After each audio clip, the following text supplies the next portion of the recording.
Salah satu dosa-dosa besar adalah isbal. Ketika hal ini saya nasihatkan, ingkar mungkar ke kakak saya, maka beliau mengelak dan mengatakan, bukankah sejarahnya Abu Bakar radhiyallahu anhu masih berpakaian isbal, sedangkan niat saya kan bukan untuk kesombongan.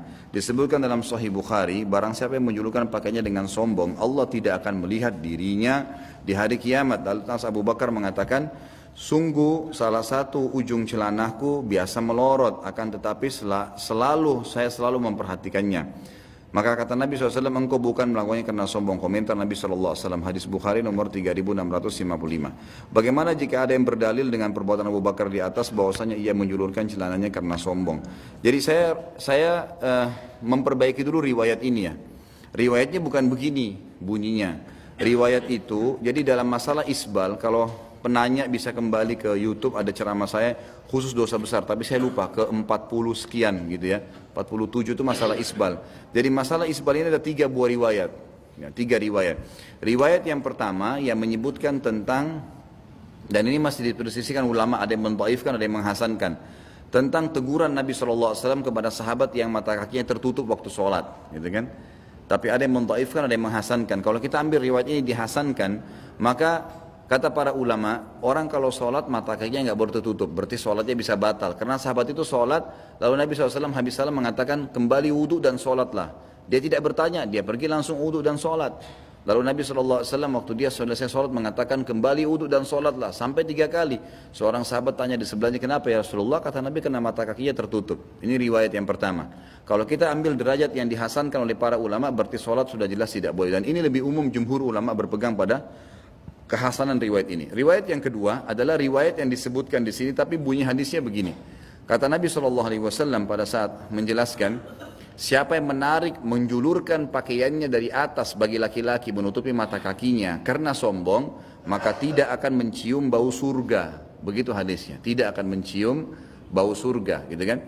Maka hadis ini ya menjelaskan tentang semua yang sengaja menarik menutup mata kaki itu tidak akan mencium bau surga. Riwayat yang lain, Abu Hurairah menambahkan riwayat di sini, mengatakan ada tambahan semua yang dibawa mata kaki di neraka, gitu kan?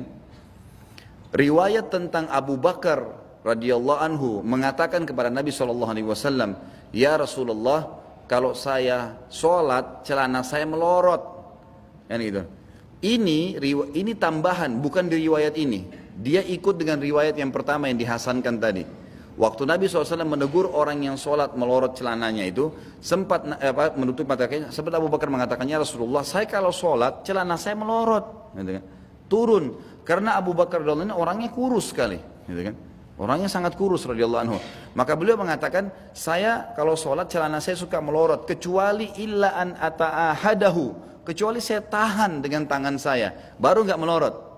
Maka kata Nabi SAW, kau tidak termasuk orang itu, gitu kan? Karena kenapa? Bukan karena Abu Bakarnya, tapi karena memang dia pakai apapun melorot karena kurusnya, gitu kan? Abu Bakar itu cirinya disebutkan dalam ciri beliau, ini bukan kekurangannya, tapi ciri beliau kalau ditiup angin terdorong. Tapi keyakinannya luar biasa, gitu kan? Itu bukan jadi tolak ukur. Jadi karena biasa orang kalau kurus sekali, diikat bagaimanapun melorot lagi, diperbaikin lagi. Itu sebabnya. Jadi ada faktor sebab, maka tidak apa-apa. Ini hadis kedua. Hadis yang ketiga riwayat Bukhari Muslim. Ini sampaikan kepada kakaknya. Kata Nabi SAW, 3 golongan yang paling berat siksaannya hari kiamat. Gitu kan? Allah tidak akan lihat mereka. Allah tidak akan membantu mereka di timbangan amal pada hari kiamat. Dan Allah siapkan azab yang pedih. Pertama, musbil. Ini global, semua yang tutup mata kakinya. Sombong atau tidak, sholat atau tidak, ini hadisnya. Ini hadis yang ketiga. Kemudian yang kedua, mannan, yang nyebut-nyebutin kebaikannya. Yang ketiga, orang-orang yang menjual, ya, ba'i sil'atahu bihalifil kadhib, menjual dagangannya dengan sumpah palsu, sumpah dusta. Hadis yang ketiga, riwayat Bukhari Muslim ini menjelaskan isbal itu ada sebab sombong atau tidak tetap dilarang, gitu kan? Tetap dilarang.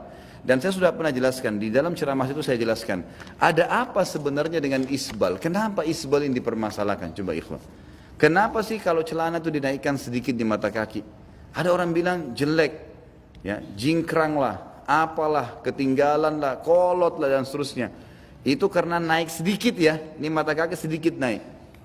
Yang anehnya, gitu kan, ada orang-orang lebih tinggi dianggap modern, celana puntung tuh. Lebih tinggi bukan? Lebih tinggi, kok itu nggak dipermasalahkan tuh? Ini cuma naik sedikit masalah, lebih tinggi kok jadi modern, dari mana nih? Ada yang lebih hebat, di atas lagi, setengah paha kelihatan. Ini nggak dimasalahkan, dianggap hebat, bagaimana nih? Ini persepsinya dari mana nih, pemahamannya dari mana? Jadi yang menganggap itu buruk atau tidak, itu sebenarnya persepsi dia sendiri. Karena memang kita sendiri tanamkan itu. Kenapa orang kalau pakai jas, percaya diri, persepsi dia ini keren. Kenapa ada perempuan kalau acara pengantin semua kekurangan kain, bolong depan, bolong belakang. Tapi tetap jalan, percaya diri. Karena persepsi dia ini keren. Mestinya akhwat kita yang pakai jilbab dan cadar, ikhwat kita juga yang sudah multazim pakai baju koko, mestinya terapkan tuh percaya dirinya.